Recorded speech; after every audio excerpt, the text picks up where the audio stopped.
Amen. Nous rendons gloire à Dieu pour tout ce qu'il fait, pour sa grâce. Est-ce que vous m'entendez correctement? Est-ce que vous m'entendez correctement?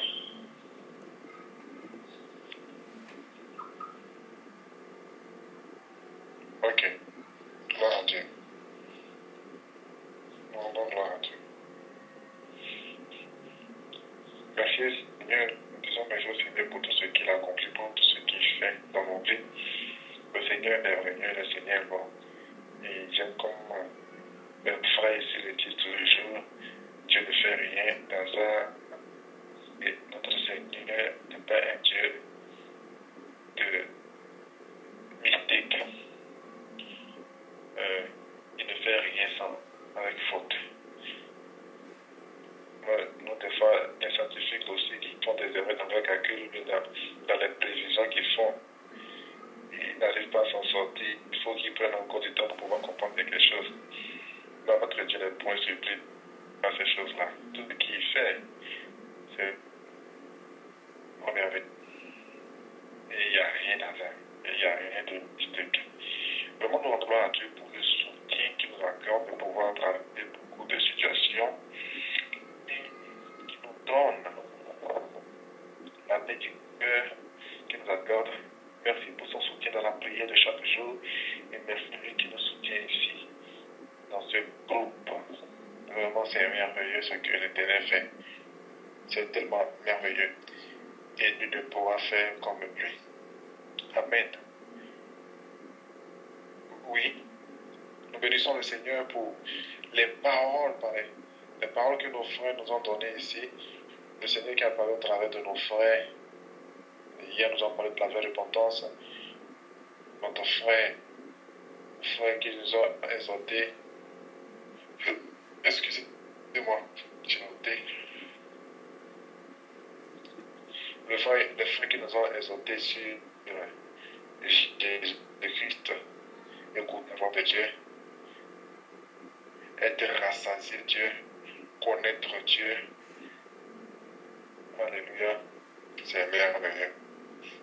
Dans notre vie en temps. Amen. Ce soir, nous allons continuer dans cette même perspective. Et on parle de la guérison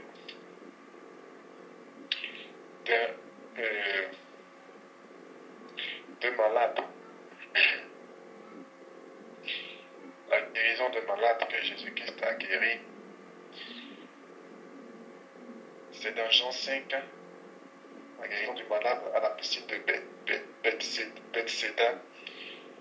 Alléluia.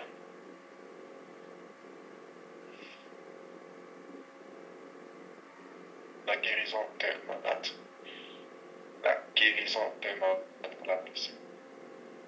J'aime bien ce scénario. J'aime bien cette histoire. Cette histoire est tellement profonde et nous enseigne beaucoup. Surtout pour nous montrer qui est le véritable Jésus. Pour nous montrer le cœur que Jésus a envers nous. C'est la piscine que Jésus-Christ vient guérir. Alléluia. Notre Dieu est merveilleux. Donc, si je pourrais donner un thème à ce message, je dirais la guérison des malades. La guérison des malades. Alléluia. Voilà, nous tous devons être guéris.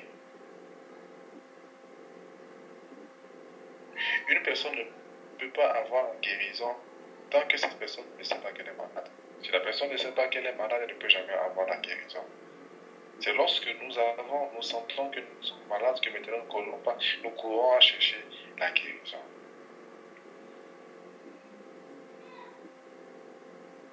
Amen. Il y a des gens qui sont malades, mais ils font semblant, ils disent non, moi je ne suis pas malade. Mais en réalité, ils sont malades. Et ils ont besoin de la guérison. Ils ont besoin d'une personne pour pouvoir les faire sortir de cette souffrance dans laquelle ils sont. Moi, je parle de la maladie, je ne parle pas seulement de maladie par rapport touchant le physique. Mais quand on parle de maladie, c'est une anomalie qui se passe, quelque chose qui bloque le fonctionnement d'une chose qui doit normalement marcher normalement.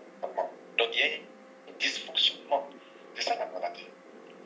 Un dysfonctionnement total du système. Et c'est ça la maladie. Et pour que le système puisse bien marcher, on a besoin de quelque chose pour pouvoir enlever ce dysfonctionnement. Pour que le système puisse marcher. Parce que c'est la maladie qui vient nous bloquer pour que nous puissions faire quelque chose. Donc il vient bloquer le fonctionnement qui se déroulait en nous, dans notre corps, dans notre système, dans toutes choses. C'est une maladie. Et il faut enlever cette chose-là. Il faut enlever ce dysfonctionnement. Il faut quelque chose. Plus grand que, plus fort que, plus puissant que ce dysfonctionnement pour pouvoir enlever cela, pour que le système continue à marcher normalement. Et si il n'y a personne pour pouvoir enlever ce dysfonctionnement, ce dysfonctionnement restera ici et on pensera que en fait, c'est normal, alors que ce n'est pas normal. Voilà pourquoi les gens ne veulent pas comprendre la vérité qu'il y a un dysfonctionnement qui se passe dans sa vie et il a besoin de guérison. Alléluia. Nous sommes dans Jean 5, comme j'étais en train de le dire. Guérison de malades. Jésus avait fini de guérir le fils de l'officier qui avait cru à la parole de Jésus. Et c'est ainsi que son fils était guéri. On dit Jésus monta à Jérusalem. Il y avait une fête des Juifs. Or, à Jérusalem, près de la porte des brebis, il y a une piscine qui s'appelle en hébreu Bethséda et qui a 5 portiques. Sous ces portiques est couché un grand nombre de malades, des aveugles, des porteurs, des paralytiques, qui attendaient le mouvement de l'eau. Quand un ange descendait de temps en temps dans la piscine agitée, et celui qui y descendait le grogner, après que l'eau a été guérie. Alléluia.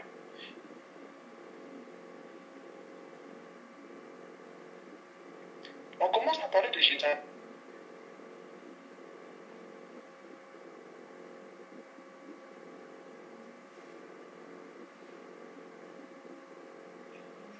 On n'avait jamais parlé de Jérusalem en silence. C'est très intéressant la façon dont on entend de possible.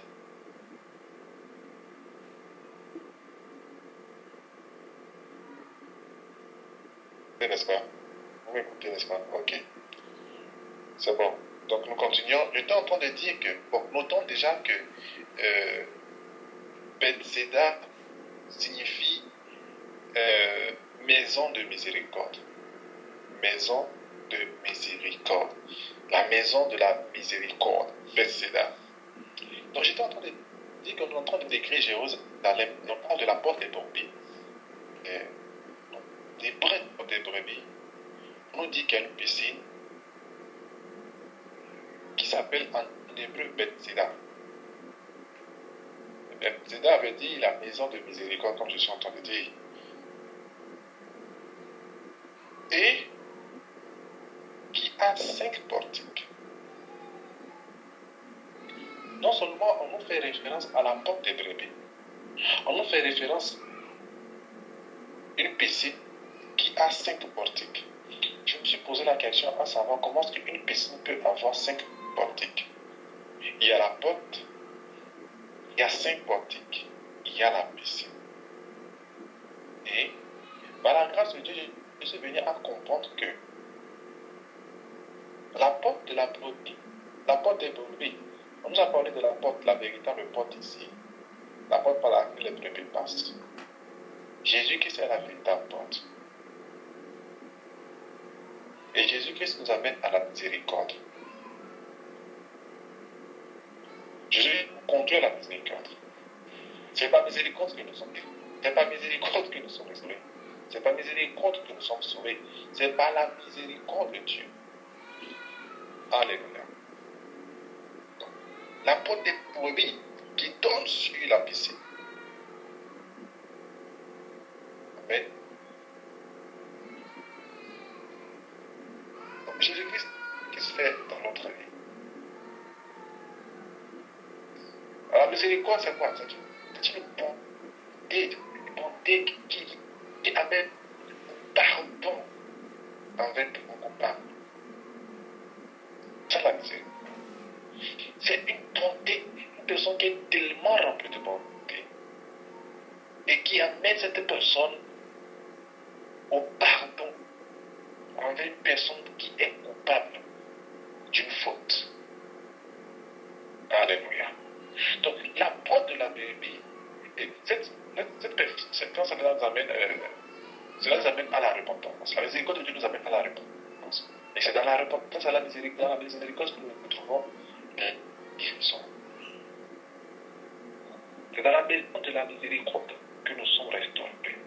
C'est là-bas que nous sommes sauvés. C'est là-bas que nous sommes guéris. C'est là-bas que toutes nos maladies guérissent. Parce que nous avons dit que quelle que soit la maladie de la personne, lorsque la personne tombe dans la piscine et que l'heure l'a agité, cette personne guérissait. Quelle est cette maladie-là? Où dans Jésus-Christ, cette maladie-là ne disparaît pas? C'est dans la miséricorde de Dieu. Toute maladie disparaît. Toute chose disparaît. Toute chose est restaurée. Toute chose redevient normale. La maladie quitte.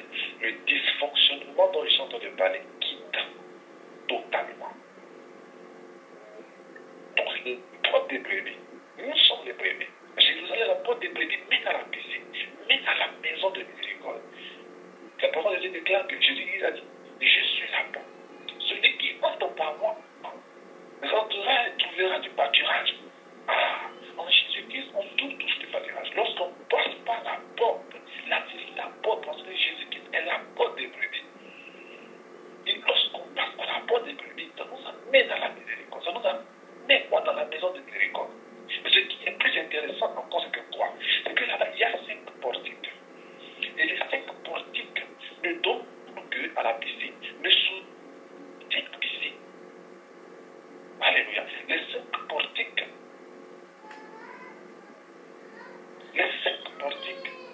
C'est quoi les 5 portiques? Les 5 portiques sont les 5 dons que Jésus-Christ a donné. L'apôtre, le prophète, l'évangélique, le docteur, et puis quoi encore, le pasteur. Tous ces 5 portiques,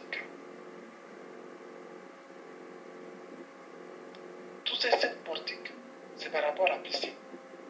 Parce qu'il y a qu'une portique qui ne parle pas de la piscine. La piscine, c'est la maison de miséricorde, ça parle de Jésus-Christ en fait. C'est en lui qui est la maison de miséricorde. Donc, et le pasteur, et le prophète, le docteur, l'apôtre, l'évangélique, tous ne donnent que, ne parlent que, ne disent que de Jésus-Christ. Ne parlent que de la miséricorde de Jésus. Nous montrent qui est Jésus-Christ. Nous montrent le nom de Jésus-Christ afin de pouvoir avoir cette restauration en lui, afin de pouvoir avoir la vie de Dieu, afin de pouvoir vivre la parole de Dieu. Parce que l'eau, c'est la parole de Dieu.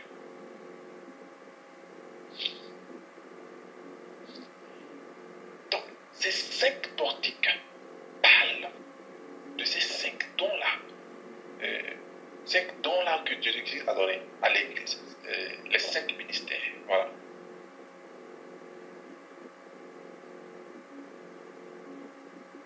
Les 5 ministères. Et le prophète, tous doivent parler de Jésus. Tous doivent parler de la miséricorde de Jésus. Tous doivent parler de qui est Jésus. Cette miséricorde, cette bonté-là que Dieu a pour nous pardonner nos péchés et qui nous amène à la repentance. Et c'est par là que passe la guérison. Donc la porte des brebis, Jésus-Christ nous amène à la repentance. Jésus-Christ nous amène à la guérison. Jésus-Christ nous amène à la restauration. Jésus-Christ nous amène dans sa maison de miséricorde. Jésus-Christ nous amène à rester en lui. Jésus-Christ nous amène à l'écouter. Jésus-Christ nous amène à demeurer en lui. Et l'apôtre et le prophète, tous dans de Jésus-Christ. Alléluia. Et c'est sous ces portiques-là qu'étaient couchés un grand nombre de malades. Donc, ces portiques, ce n'est pas une personne, c'est-à-dire qu'il n'y a pas un nombre qui allait se placer sous une seule portique, mais c'était sous ces 5 portiques. Pour dire que et l'évangéliste, et le docteur, et le prophète, et ces 5 ministères guérissent, doivent restaurer, doivent fortifier, doivent guérir totalement. Ces 5 personnes, ces 5 mystères, excusez-moi, guérissent la vie de Dieu. Et si tu vas chez le pasteur va te guérir. Pas Jésus, va te montrer la voie qui est Jésus. La miséricorde de Dieu qui est Jésus va te guérir. Afin d'être guéri de ta maladie. Et si tu vas chez le prophète va t'amener à être guéri. Donc, ces 5 portiques guérissent. Alléluia. Et l'apôtre, il va te guérir de ta maladie, de ce dysfonctionnement qui se passe dans ton corps, dans ta vie, dans toutes choses. Donc, ils étaient couchés sous 5 portiques là. Donc, il n'y a pas comme si c'est sous une seule portique. Comme aujourd'hui, on regarde ça comme si c'est le ministère prophétique. Non, c'est là-bas, c'est mieux, ça donne bien là-bas. C'est eux là seulement qui peuvent bien guérir. Comme des gens qui s'attribuent, moi c'est moi seul, c'est pas moi seul, moi je suis le prophète, c'est pas moi seul que Dieu peut guérir. C'est seulement que c'est à Dieu seulement Dieu a donné. C'est au prophète seulement Dieu a donné la force de pouvoir guérir. Non, c'est pas ça. Si les 5 portiques parlent de Jésus, si les 5 portiques parlent de la parole de Dieu, or la parole de Dieu déclare que voici les 5 qui accompagneront ceux qui auront cru à quoi? À la parole, et ils vont être guéris. Donc ce qui veut dire que ces 5 portiques, ces personnes peuvent être couchées sur ces 5 portiques et vont être guéries. Mais la chose la plus importante, ce n'est pas seulement de se coucher, mais c'est d'attendre le mouvement de l'eau. Qu'est-ce que je veux dire? La chose la plus importante, ce n'est pas seulement de venir au pasteur, de venir à l'apôtre de toutes choses, mais quand on parle du mouvement de l'eau, cela parle de la révélation de Jésus-Christ dans la vie de cette personne-là, qu'elle puisse recevoir le pardon, afin qu'elle puisse recevoir la vie, afin qu'elle puisse recevoir Jésus, afin qu'elle puisse recevoir sa guérison. C'est là. Parce qu'il peut être couché sous ces 5 portiques. Tant qu'il n'y a pas le mouvement de l'eau, et quelqu'un descend, personne ne sera guéri. Or, le mouvement de l'eau parle seulement de la révélation de Christ. Hein? Parce que s'il n'y a pas le mouvement de l'eau ne peut pas guérir. Il faut le mouvement de l'eau, c'est-à-dire la révélation de la parole de Dieu. S'il n'y a pas la révélation de la parole de Dieu, la révélation de Jésus-Christ dans la vie de cette personne, ça ne peut apporter la guérison. C'est seulement par la révélation de Jésus-Christ. L'eau est là, comme la parole est là, écrite dans la Bible. Cette parole-là n'est guérie pas tant qu'il y a mouvement de cette parole. Ça dit quoi? Il n'y a pas eu révélation. Il faut que l'esprit chic la parole, chic les écritures là, pour te faire sortir la révélation de Jésus.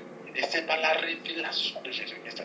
C'est la révélation du cœur de Jésus. C'est la révélation de la miséricorde que Jésus est qui va t'apporter la restauration. Puisque Bethesda, c'est la maison de miséricorde. Donc, pourquoi les gens ne sont pas guéris? Ils étaient sous les portiques. Ils étaient là-bas, mais ils n'étaient pas guéris. Donc, ça veut dire qu'aujourd'hui encore, on a beaucoup de ministères, de ces ministères-là. On a beaucoup d'apôtres, on a beaucoup d'évangélistes, excusez-moi. On a beaucoup de pasteurs, on a beaucoup de prophètes. Mais pourquoi les gens restent toujours malades? Pourquoi les gens restent aveugles, paralytiques et tout cela? Parce qu'il n'y a pas la véritable révélation de Christ dans la vie de cette personne-là. Il faut la révélation. Remarquez qu'il y a une seule piscine, bien aimé. Il n'y a pas de piscine. Il y a une seule piscine et une seule eau dans cette piscine-là. Pour dire qu'il n'y a qu'une seule parole. C'est la vérité. Il n'y a qu'une seule Dieu qui guérit. Il n'y a qu'une seule parole. La parole de Jésus-Christ. Ce n'est pas la parole d'un portique. Ce n'est pas la parole d'un prophète. Ce n'est pas la parole d'un pasteur.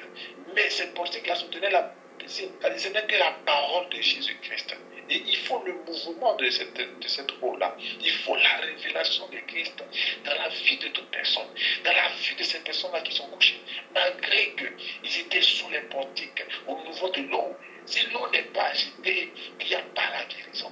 À ce jour-là, on a dit à Naaman, va te jeter dans l'eau. Parce que cette eau-là n'est Parce que c'est l'eau là qui apporte la miséricorde, qui apporte la guérison, qui apporte la restauration, qui change le dysfonctionnement en fonctionnement, qui enlève le dysfonctionnement dans tout ce que nous sommes en train de vivre. Que ça soit dans tes finances, dans ton mariage, dans tout ce que nous vivons, spirituellement, physiquement, moralement. Bien aimé, c'est cette eau-là qui guérit, c'est cette eau-là qui restaure, c'est cette eau-là qui change, c'est cette eau-là qui nous prend, qui nous change, qui nous transforme, qui nous lave de tout péché. Parce que là-bas, c'est la maison de miséricorde, qui nous lave de tout péché, qui nous pardonne de tout péché, afin que nous devenons plus blancs que neige, afin que nous puissions changer totalement. Alléluia. Il n'y a qu'une seule eau, bien-aimé. Et ce jour-là, qu'on a dit à Naaman, lui pensait que c'était un jeu. Bien-aimé, ce n'est pas un jeu. La parole de Dieu n'est pas un jeu. La véritable parole de Dieu n'est pas un jeu, puisque c'est Dieu lui-même. Parce que Dieu n'est pas un jeu. Dieu est réel. Il n'est pas une... Alléluia. Dieu, il est réel. Il est vivant. Il est vrai.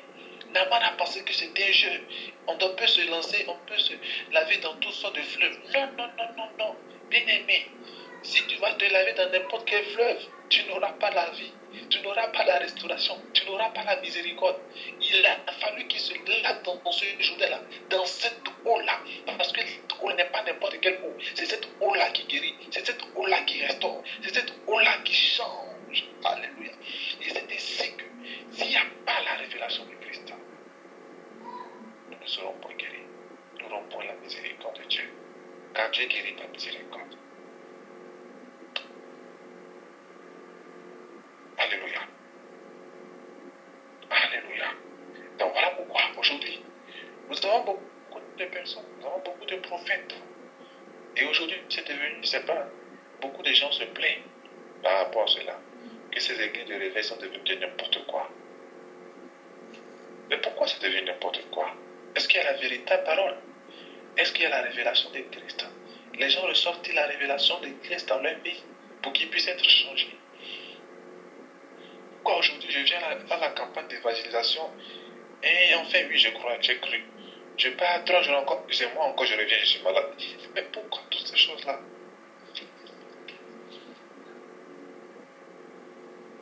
Pourquoi toutes ces choses-là? Parce qu'on ne reçoit pas la révélation de Christ. Vous voyez qu'il y avait beaucoup de malades bien-aimés couchés sur ces bâtiments. Et aujourd'hui encore, il y a beaucoup de malades bien-aimés, vous ne pouvez pas savoir. Il y a beaucoup de malades bien-aimés qui viennent dans les églises et veulent la guérison. Mais ils n'arrivent pas à avoir cette guérison. Ils n'arrivent pas à avoir cette restauration. Pourquoi? Par la véritable parole. Il n'y a pas la révélation de Christ.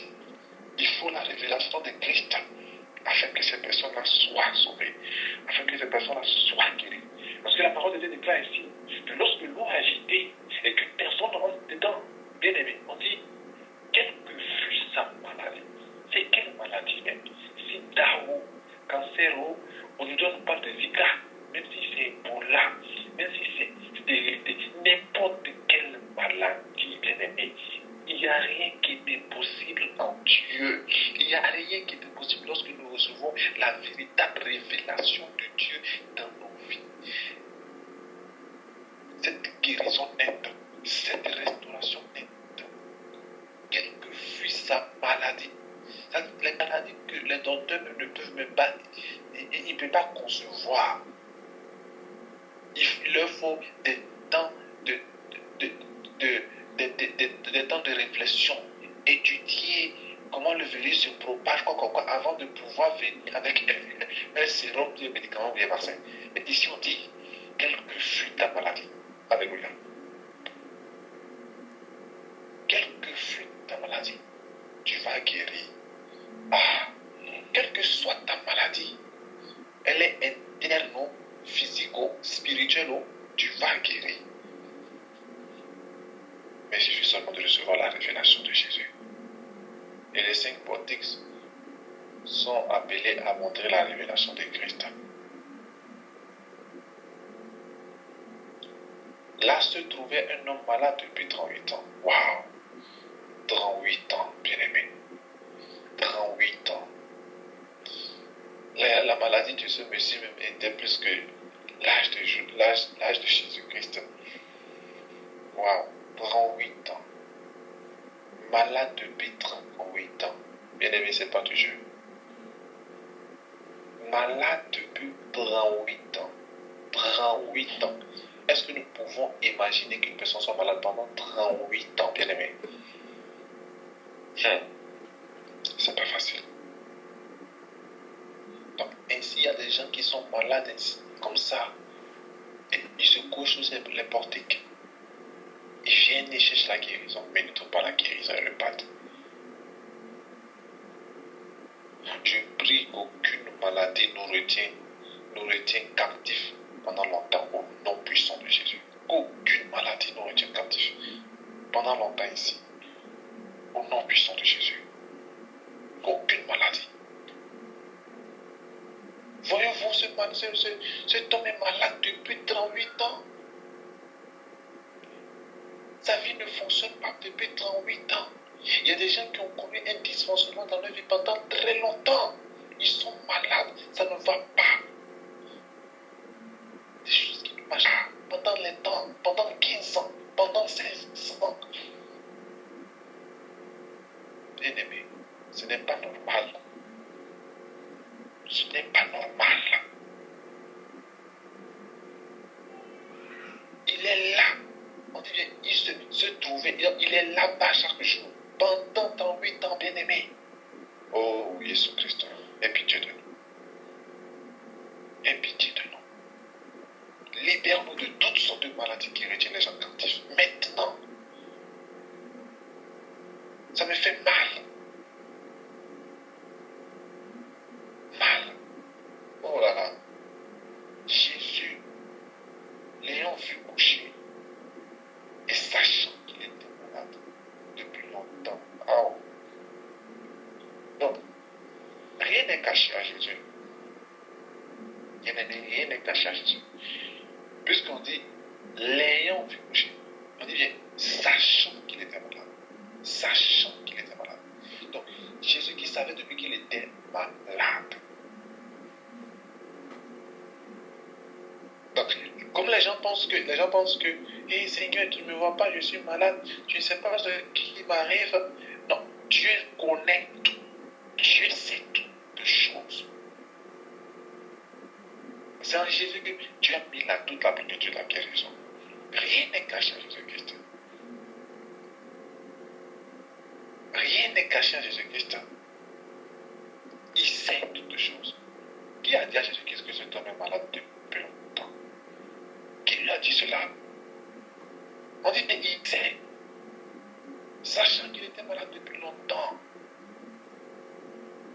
Jésus le savait depuis. Il connaissait depuis. Donc c'est ainsi que Dieu connaît nos problèmes mieux que nous.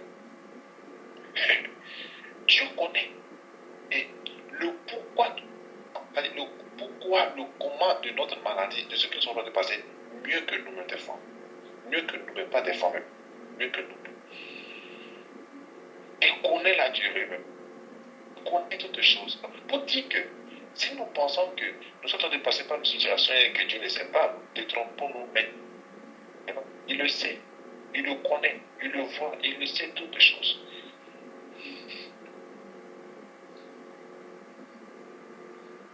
Il le sait. Parce que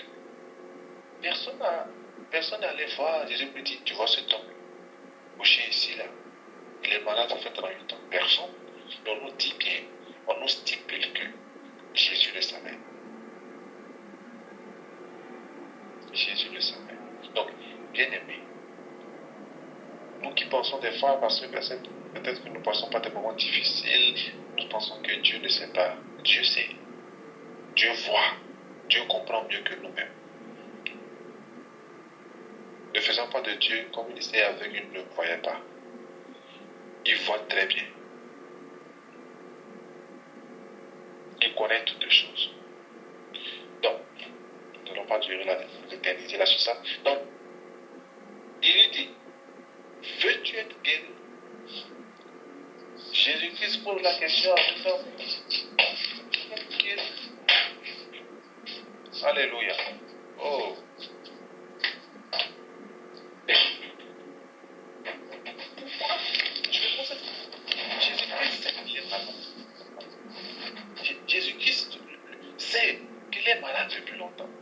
s'approche de lui. Pourquoi Jésus-Christ lui dit, ne le dit pas, qu'il soit guéri? Mais il lui pose la question d'abord, si tu veux être guéri. ça m'intrigue. Ça m'a toujours intrigué, cette question-là. C'est comme une ethnie de chez nous, on dit, ils sont vraiment avares et puis hypocrites. De la nourriture, il te voit, il sait que tu as envie de la nourriture, et il te demande si tu veux manger avant de te donner. Non, attends. Voyons, je vois ton besoin, je connais ton besoin. Parce que Jésus savait. Jésus savait quel était le besoin de cet homme. Jésus savait que cet homme est malade. Et dans cette position, voici ce dont il a besoin. Donc pour dire en même temps que Dieu connaît nos besoins mieux que nous-mêmes. Dieu connaît nos besoins et il sait de quoi nous avons besoin. Alléluia. Et il pense mieux de nous que nous ne pouvons penser. Et il prend plaisir à s'occuper de nous. Alléluia. Nous sommes une occupation pour lui et ça lui plaît bien de s'occuper de nous. Mais moi je me pose cette question. Mais Jésus, tu vois qu'il est malade.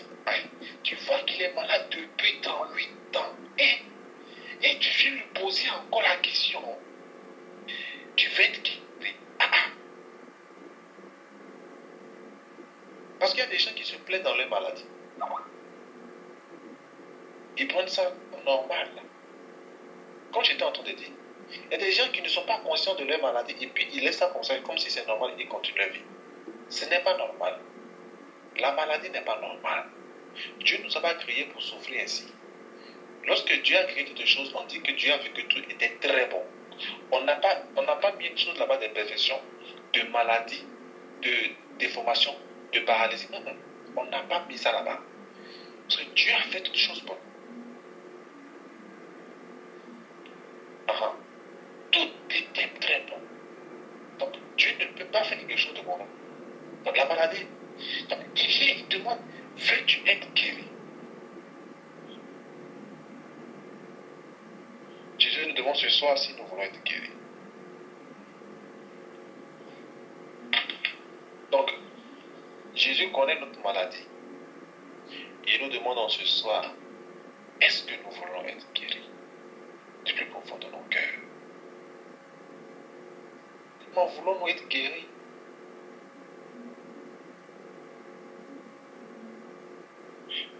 Ou bien nous ne voulons pas être guéris? Pourquoi Jésus-Christ demande à cet homme, veux-tu être guéri? Parce que il faut que cela vienne de ton cœur. Il faut que, c'est-à-dire, ce vouloir vienne de ton cœur, ce choix vienne de ton cœur. Comme la parole de Dieu déclare, je mets entre vous la vie, la bénédiction, le mal, le péché et la mort. Mais un bon père, Jésus nous dit, choisis la vie afin que toi et toute ta postérité vous viviez bien. C'est un choix. Cela doit venir de notre cœur. Cela doit venir de notre cœur. Nous devons désirer cela. Nous devons désirer la miséricorde de Dieu. Nous devons désirer cela. Nous devons désirer Jésus-Christ. Nous devons le vouloir nous-mêmes parce que c'est lui la guérison.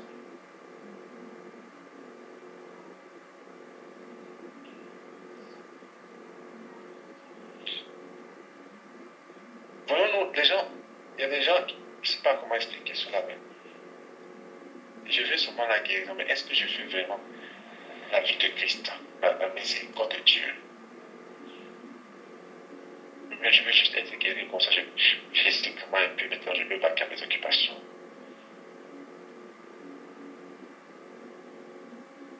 Voulons-nous être guéris totalement? To get rid of all these kind of things. Pour qu'il y ait une santé. Parce que lorsque la maladie vient, la maladie met un dysfonctionnement qui tue, qui mourit totalement pour faire mourir ces choses. On fait quelque chose, on n'a pas de vie, il n'y a plus d'activité. Mais Jésus-Christ, c'est lui, on dit, il est la vie, la parole de la vie et il donne la vie en abondance. C'est-à-dire que cette vie ne s'arrête pas. Quand on dit vie, c'est une activité incessante. C'est-à-dire que tu vis, c'est-à-dire que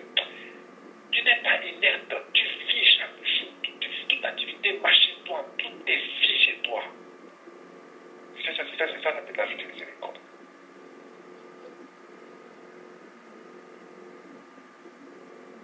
Veux-tu être guéri? Et la majeure partie des temps, il y a ces réponses que nous donnons comme ce malade-là a donné cette réponse-là. Le malade répond, oh Seigneur, je n'ai personne pour me jeter dans la piscine quand l'eau est agitée. Et pendant que j'y vais, elle en descend avant moi. C'est la majeure partie, c'est les choses que nous donnons à Dieu. Pourquoi? Parce que nous pensons que nous pouvons être guéris par nous-mêmes. Voyez-vous, on te pose la question. Jésus-Christ te pose la question. Veux-tu être guéri? Mais tu dis oui. Oui, mon Seigneur. Mais nous voyons, nous remarquons que nous mettons toujours, c'est comme il y a toujours un blocage, nous mettons quelque chose qui bloque la guérison de Dieu, afin que la guérison de Dieu parvienne à nous. Quand j'étais en train de dire, la révélation de Jésus qui est dans nos vies, c'est la révélation de Jésus qui est dans nos vies qui va nous libérer, qui va nous guérir de tout. Si nous n'aurons pas cette révélation, nous n'aurons pas la guérison. À chaque fois, nous allons mettre toujours le raisonnement intellectuel, le raisonnement de ce monde. Oh Seigneur, tu sais, je suis rien, non? Oh Seigneur, je ne sais pas comment faire. Oh Jésus, j'ai dépensé de l'argent. Je suis allé chez tes docteurs, je suis allé en France, aux États-Unis, j'ai dépensé mon argent. Est-ce que tu même, je suis allé voir les thérapeutes là, ils ont gagné, ils ont pris tout mon argent. Jésus, les gens m'ont envoyé ici, ils m'ont... Est-ce que c'est la question que Jésus-Christ t'a posée? C'est la même chose que Gédéon avait fait. Et nous remarquons que lorsque Gédéon a commencé par parler ainsi, quelle était la position de l'ange de l'Éternel? On dit l'ange de l'Éternel s'est tourné, il lui a donné tout. Tu n'as pas besoin d'écouter ces choses-là. Parce que lorsque la révélation de Dieu se fait en nous, et ouvre nos yeux, tout ça là, bien aimé, nous n'allons pas commencer par raisonner physiquement. Pas commencer par raisonner par rapport aux choses de ce monde. Nous allons commencer par raisonner par rapport à Dieu. Comme Jean-Baptiste la dernière fois nous a vu, lui qui avec ses yeux, il a vu l'Esprit. Nous allons commencer par voir par la langue de Dieu. Et comme Jésus-Christ a dit, il guérissait et les gens croyaient parce qu'il fait des miracles. La parole de Dieu déclare quoi? Il ne les regardait même pas. Jésus-Christ ne se fiait pas à eux. Parce que Jésus-Christ ne se fie pas aux gens qui croient par rapport au miracle d'abord, mais à sa parole. Jésus-Christ dit une parole. Veux-tu être guéri? Est-ce que tu crois en cette parole? Est-ce que je crois à la parole de Dieu? C'est ça la révélation de Jésus dans ma vie. Et c'est ça qui va me libérer. Et c'est ça qui va me restaurer. Et c'est ça qui va me donner la guérison. Je dis bien, on a dit bien ici, quelle que fût ta maladie. Alléluia. Et justement, c'est les réponses que nous donnons la plupart du temps à Jésus-Christ. Et ça ne correspond même pas à ce que la parole de Dieu dit. À la parole qui a été faite sortir de la bouche de Dieu. Veux-tu être guéri? Oui, Jésus, je vais te guérir. Voilà pourquoi l'ange de l'Éternel avait tourné le dos à Jésus. Parce qu'il a commencé à parler. Et Dieu disait, oh, ma famille est ceci. Oh, je n'ai pas. C'est de croire à la parole. C'est de croire à la parole. La révélation de Jésus. Crois en cette parole-là. Et ne descend avant moi. Mais Jésus-Christ le dit. Lève-toi, lui dit Jésus. Prends ton lit et marche. Aussitôt. Alléluia. Oh, j'aime bien cela. J'aime bien le mot aussitôt. Ça dit, comme on dit chez nous, les soldats même là disent là, en même temps. Ça dit, il n'y a pas. Parce que lorsque Dieu ordonne, la parole, alléluia, on dit, c'est cette parole qui amène à l'existence les choses qui n'existent pas. Est-ce que nous pouvons, c'est ce que nous vivons dans la miséricorde de Dieu, bien-aimé. Parce que nous avons dit que la miséricorde de Dieu, c'est la bonté que cette personne a, la bonté que Dieu a de nous pardonner nos fautes afin de nous amener à la repentance et être guéris. Nous voyons. Donc, lorsque Dieu fait sortir une parole, elle s'accomplit. Quand j'étais en train de dire, nos soldats le disent en même temps, aussitôt, sans perdre du temps. C'est ici la parole de Dieu. Quand lorsqu'il dit oui, Et puis le petit non. Il dit, lève-toi. C'est la parole de Jésus. C'est cette relation qu'il était bien aimé. Parce que ce jour-là, il y avait une personne plus qu'un ange bien aimé. Les anges écoutent la parole et mettent en exécution. Mais ce jour-là, la véritable parole était devant lui. La véritable parole était devant lui. Le véritable guérisseur, la véritable miséricorde était devant lui.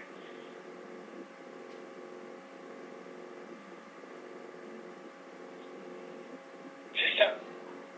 Comme ce jour-là aussi avec Pierre, pardon. Je n'ai rien de donner, mais tout ce que je donne, voici, lève-toi et marche. Aussi ton ennemi. Parce que c'est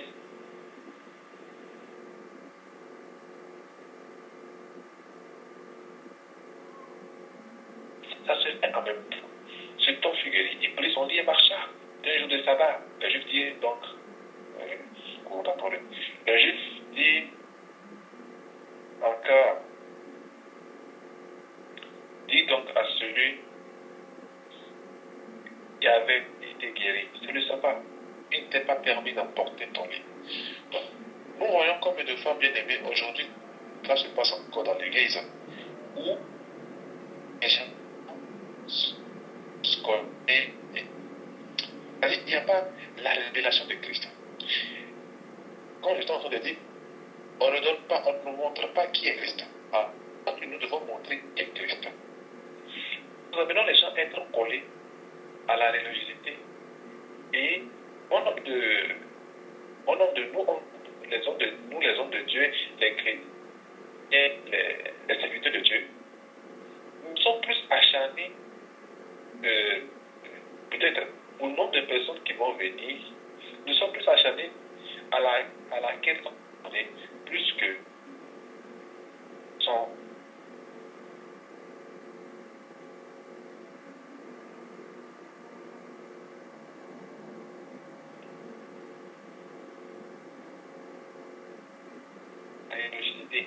Que de connaître la personne de Jésus, la révélation de Jésus, à connaître aussi Jésus. Tel doit être notre boulot. Que les gens connaissent sincèrement Jésus. Parce que ici, avec plus les yeux sur le sabbat que cet homme était malade. Donc pour eux, la guérison de cet homme n'était rien. Il peut rester malade à l'idée ainsi. Et le sabbat, je veux dire.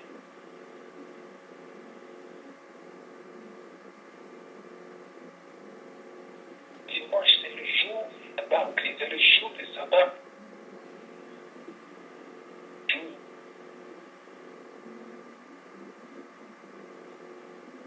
Dieu me m'a dit, non, excuse-moi.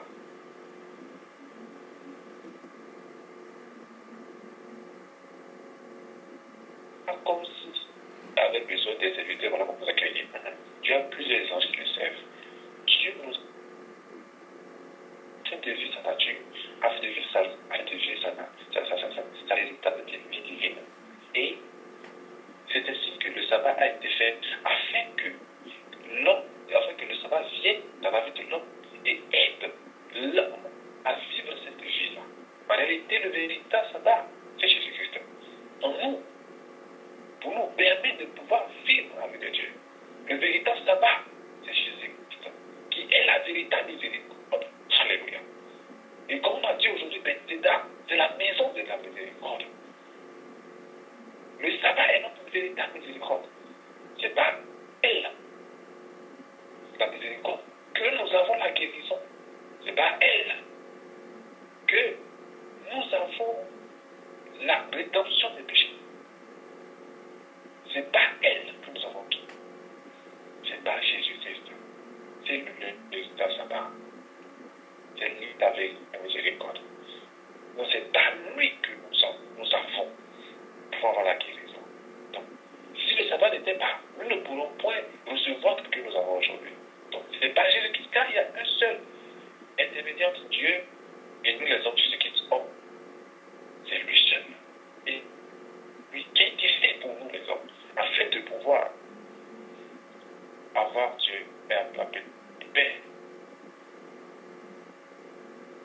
Et qui m'a dit, prends ton lit et marche. Il lui demandait,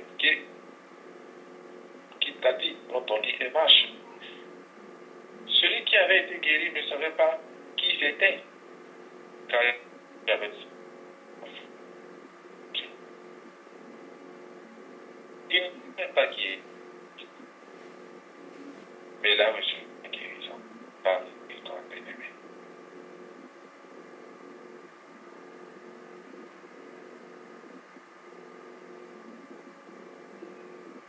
Et il ne connaissait pas celui qui l'a guéri.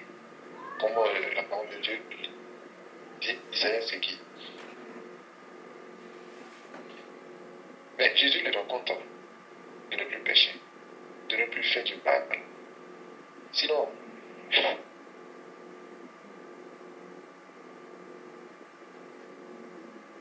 il joue de vie.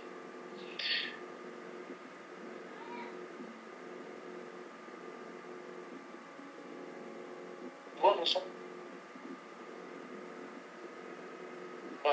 Mais c'est pas ça. Parce que la véritable guérison, c'est de nous.